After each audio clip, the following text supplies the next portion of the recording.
میرا رب اور اس کی بات پامال، میرا اللہ اور اس کے دین کی دھجیاں بکھیری جا رہی ہوں، اور اس بے غیرتی اور بے حمیتی کا عالم جو یہ ہے، جو ہمارے دین میں مقام ہے، اس کو سن لیجئے۔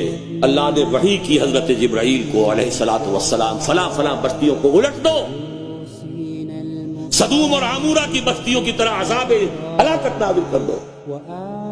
حضور فرماتے ہیں کہ حضرت جبرائیل نے عرض کیا، یا رب ان فیہا عبدک فلانا لم یعصک طرفۃ عین، اے اللہ میں اس بستی کو الٹ دوں، اس میں تیرا فلاں بندہ بھی ہے جس نے کبھی پلک جھپکنے جتنی دیر بھی معصیت میں بسر نہیں کی۔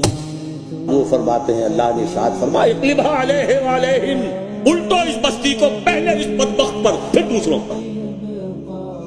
فإن وجہہ لم یتمعر فی ساعۃ قط، اس لیے کہ اس کے چہرے کا رنگ کبھی میری غیرت اور حمیت کی وجہ سے متغیر نہیں ہوا۔ اس کو کسی نے ماں کی گالی دے دی تو پورے جسم کا خون چہرے پر آ گیا، کچھ کر نہ سکا ہو، کانپ تو گیا اپنی جگہ پر۔ اب میرے دین کی دھجیاں بکھرتے ہوئے دیکھتا رہا اور لگا رہا، مقص رکھو ذکر و فکر صبح گاہی میں اسے، اور پختہ تر کر دو مزاج خانقاہی میں اسے۔